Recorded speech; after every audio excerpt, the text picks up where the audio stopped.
Viral aksi penembakan seorang pengasuh pondok pesantren di Kabupaten Malang, Jawa Timur yang viral di media sosial dipastikan hoaks. Sementara Kepala Biro Penerangan Masyarakat Divisi Humas Polri menyatakan polisi sedang memeriksa apakah kasus ini bisa dibawa ke ranah pidana.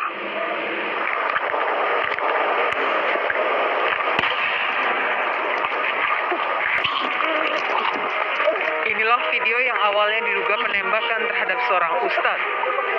Video ini sempat meresahkan publik, bahkan viral dan mendapat ribuan komentar dari netizen. Sebagian besar dari komentar itu mendoakan keselamatan dari Gus Idris dan mengecam aksi penembakan.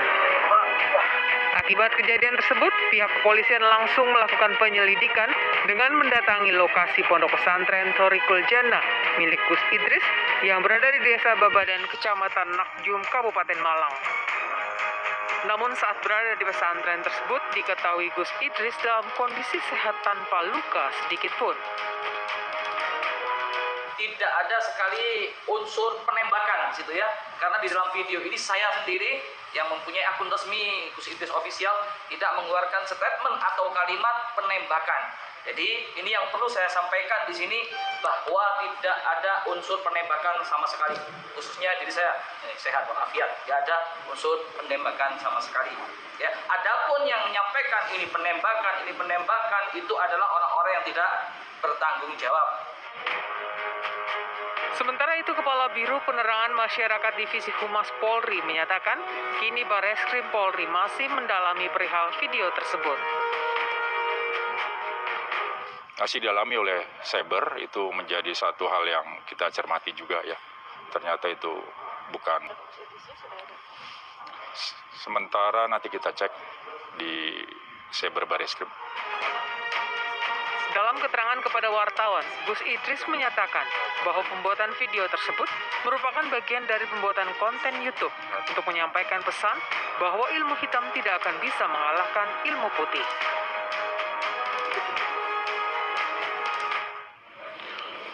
Lagi-lagi konten YouTube yang diharapkan menjadi viral kemudian menjebak, kali ini menjebak seorang ulama. Bagaimana pengamat sosial melihat kasus video Gus Idris ini? Kita sudah bergabung bersama pengamat sosial Devi Rahmawati dan ada pakar hukum pidana Heri Firmansyah. Selamat malam Bapak dan Ibu. Selamat malam, Bang. Saya ke Bung Heri dulu. Bung Heri, kalau tadi kata polisi akan diselidiki oleh cyber, kira-kira kalau ini mau dibawa ke pidana, apa pasal yang bisa disangkakan? Ya, sebenarnya jujur saja Bang, tidak happy kan kita bicara tentang pidana ini, apalagi untuk perkara yang sebenarnya ya dianggap oleh masyarakat awam ini hal biasa gitu ya. Tapi memang saya juga berterima kasih iNews itu malam ini memilih tema ini dalam rangka mencerdaskan juga banyak orang. Mudah-mudahan orang jadi paham sarana informasi bahwa hal-hal yang tidak patut untuk disampaikan dalam hal ini, apalagi berita informasi yang mudah untuk diketahui oleh publik, itu setidak-tidaknya jangan segera kemudian dikeluarkan, diviralkan dan lain sebagainya.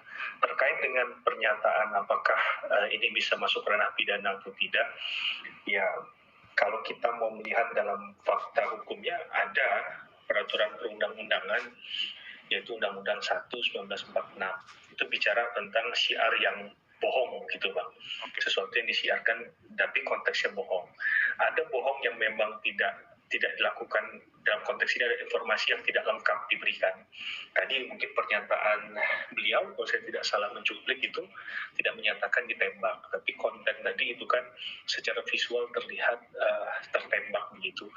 Ini yang kemudian memang harus dijelaskan ke publik, kalaupun momentumnya adalah untuk kepentingan pribadi atau konten, saya rasa alangkah baiknya hal itu tidak kemudian dilakukan hanya semata-mata demi kepentingan tadi, karena bagaimanapun masyarakat berhak memperoleh informasi yang utuh dan benar. Begitu Bang. Oke. Nah, jadi kalau kebohongan itu harus ada yang melapor atau bisa polisi langsung bertindak? Dalam konteks ini adalah kalau saya lihat delik biasa begitu ya. Delik biasa itu berarti pelaporan bisa dilakukan oleh siapa saja karena korbannya di sini adalah masyarakat, Bang. yang disampaikan penekanannya adalah masyarakat terkait dengan bohong yang disampaikan. Berapa tahun yang lalu tanpa mencoba untuk mengungkit luka lama gitu, ada kasus yang hampir serupa tapi terjadi di tahun politik saat itu, dekat-dekat tahun politik, kasusnya RS itu juga terjerat pasal 14 kalau saya tidak salah, Undang-Undang 1 1946. Nah, ini yang kemudian sebenarnya menjadi momentum awal bagaimana undang-undang yang sebenarnya kalau kita lihat sudah sangat lama ini Bang, usang sekali, 1 tahun 1946. Tapi secara a contrario memang penafsiran hukumnya undang-undang ini belum dicabut. Jadi memang masih berlaku gitu. Nah, tapi saya tidak ingin terkesan mendorong ini ke ranah pidana gitu ya Bang. Ya. Tapi artinya pidana memungkinkan itu ya? Hukum pidana kita Kalau dari memungkinkan. penjelasan tadi ada pasal yang kemudian memungkinkan untuk hal itu.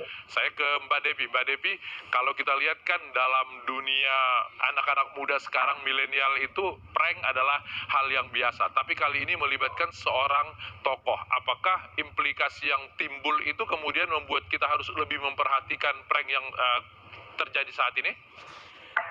Ya, mungkin saya perlu sampaikan, sudah panjang juga penelitian soal prank yang sebenarnya akarnya adalah, salah satunya adalah humor. Nah, karena sebenarnya kenapa sih orang melakukan prank? Itu dalam catatan berbagai studi menunjukkan paling sedikit ada 5 hal yang menyebabkan orang melakukan prank. Pertama, kalau menurut Chester University, itu karena keinginan untuk disukai. Jadi prank itu menjadi salah satu metode agar seseorang yang kemudian melakukan prank kemudian mendapatkan partner yang menyukai aksinya tersebut. Nah, ini berhubungan erat dengan kondisi teknologi yang sekarang memberikan insentif bagi hal-hal yang memang mudah untuk disukai oleh orang lain. Okay. Lalu yang kedua, kalau menurut Derby University, itu karena manusia itu terobsesi akan sensasi. Makanya prank yang tadinya awalnya mungkin hanya sekedar buat lucuan, menggoda, muncul di pendulum yang lain, prank yang sangat sadis seperti itu. Lagi menimbulkan efek bisa disukai, akhirnya menjadi metode menular karena bisa difotokopi. Akhirnya orang terus memfotokopi perilaku-perilaku demikian. Jadi ketika video-video prank itu justru kita tonton dan membuat orang-orang tersebut disukai, akhirnya mendorong orang-orang lain juga ingin melakukan hal yang sama. Okay. Dan yang keempat, humor pada dasarnya itu akan meruntuhkan hierarki.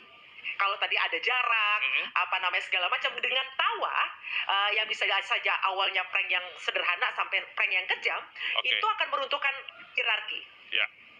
Kemudian yang terakhir, kelima. Nah, memang prank itu ditujukan untuk mendapatkan kuasa diri. Karena ketika kita mampu mempermalukan orang lain, tanda kutip membohongi orang lain, membuat orang lain shock, itu kita merasa memiliki power.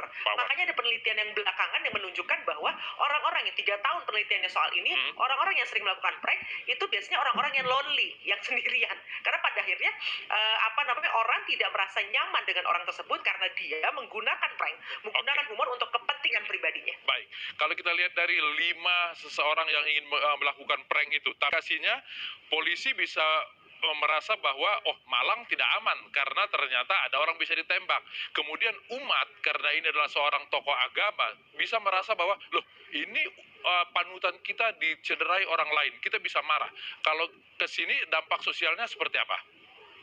Ya, ini tentu saja tidak sedikit prank yang menyebabkan orang bahkan bunuh diri karena sakit stresnya, bahkan di negara-negara barat, dan kemudian menimbulkan perpecahan, orang bisa baku pukul, baku hantam. Prank yang kemudian sudah berbasis prank itu kan sebenarnya humor yang tidak sungguh-sungguh, tapi ketika tidak sungguh-sungguh hoax itu ada implikasi sosialnya. Ini yang memang berpotensi, sebagaimana disampaikan oleh banyak orang, berpotensi untuk mendorong terjadinya aksi kekerasan kalau tidak cepat-cepat diklarifikasi dan sebaiknya dihilangkan saja videonya. Oke. Baik, saya ke Bung Heri lagi. Bung Heri, kalau tadi kebohongan adalah di pidananya, tapi karena ini menggunakan ranah digital, apakah undang-undang ITE juga bisa kita lakukan dengan hati-hati di sini? Kalau saya lihat di Undang-Undang ITE di pasal 27 itu mungkin lebih ke kerugian konsumen gitu Bang. Tapi masyarakat dalam konteks kalau kita bicara dalam inkasu perkara ini, itu nggak ada kaitannya dengan hal itu. Itu juga dengan kesusilaan dan lain sebagainya. Jadi ini menurut saya tadi kembali ke pernyataan awal, kalau kembali ke perkara yang dahulu pernah terjadi dan membelit RS itu bisa dikenakan di Undang-Undang 1 1946. Tapi yang poin yang penting ini adalah memang ketika menggunakan media sosial kadang kita harus bijak gitu ya Bang ya. Oke. Bahwa jangan sampai ini adalah jalur mudah untuk potong kompas, Ya. instan, kemudian menjadi terkenal, mendapatkan keuntungan, dan kemudian budaya untuk Pertamax gitu. Zaman dulu itu dikenal tuh Bang. Iya, yang iya. pertama nge-share Yang dan lain pertama. Ya, Oke. ini juga menjadi bagian yang tidak terpisahkan dari kejahatan ini kalau memang ini salah. Dan yang terpenting juga adalah peran dari Kemenkominfo. Dalam hal ini bisa menyatakan hal ini adalah hoax dan kemudian men-take down ke aksi semacam ini. Dan mungkin ke depannya orang-orang semacam ini tidak bisa lagi dilibatkan dalam Ya, media tapi sosial. dalam kasus bahwa ini disebut hoax kemudian selesai, tapi ternyata dalam sosialnya kan tentu tidak mudah begitu saja Mbak Devi. Kalau kita lihat bahwa ini adalah pansos, bagaimana literasi yang harus kita lakukan kepada publik untuk memanfaatkan ranah digital ini dengan bijak? Nah, makanya memang kalau bicara memberi pemahaman itu kan butuh waktu jangka panjang karena itu berarti bicara literasi, bicara pendidikan. Memang shortcutnya, jalan pintasnya adalah memaksa operator dalam hal ini platform untuk mereka tapi sekarang pelan-pelan algoritmanya sudah dirubah bahwa yang namanya likes dan sebagainya itu tidak lagi menempati prioritas algoritma karena harapannya orang nggak terobsesi dengan like lalu komen-komen dan yang kemudian ada positif ada yang negatif. Nah, ini artinya memang platform sebagai yang menciptakan panggung tersebut, mereka salah satu yang paling pertama bertanggung jawab untuk memastikan mesin ini tidak betul-betul memanjakan hasrat naluri manusia. Oke, ada langkah sosial tidak supaya kemudian orang tidak masuk ke butir ketiga tadi mencontoh copycat, supaya kemudian orang ini bisa ditindak secara sosial? Pertama, memang perlu ada teladan contoh bahwa akhirnya video-video tersebut di take down. Akhirnya tidak ada kesempatan untuk mengkapitalisasi secara moral maupun material. Gitu ya. Karena akhirnya mereka merasa useless kan, merasa tidak berguna. Ya, percuma naik ya, diturunin belum dapat like. Itu satu. Lalu, kalau memang ada contoh besar yang kemudian bisa tanda kutip diberikan hukuman, itu juga penting karena memang perlu terus diingatkan kepada publik.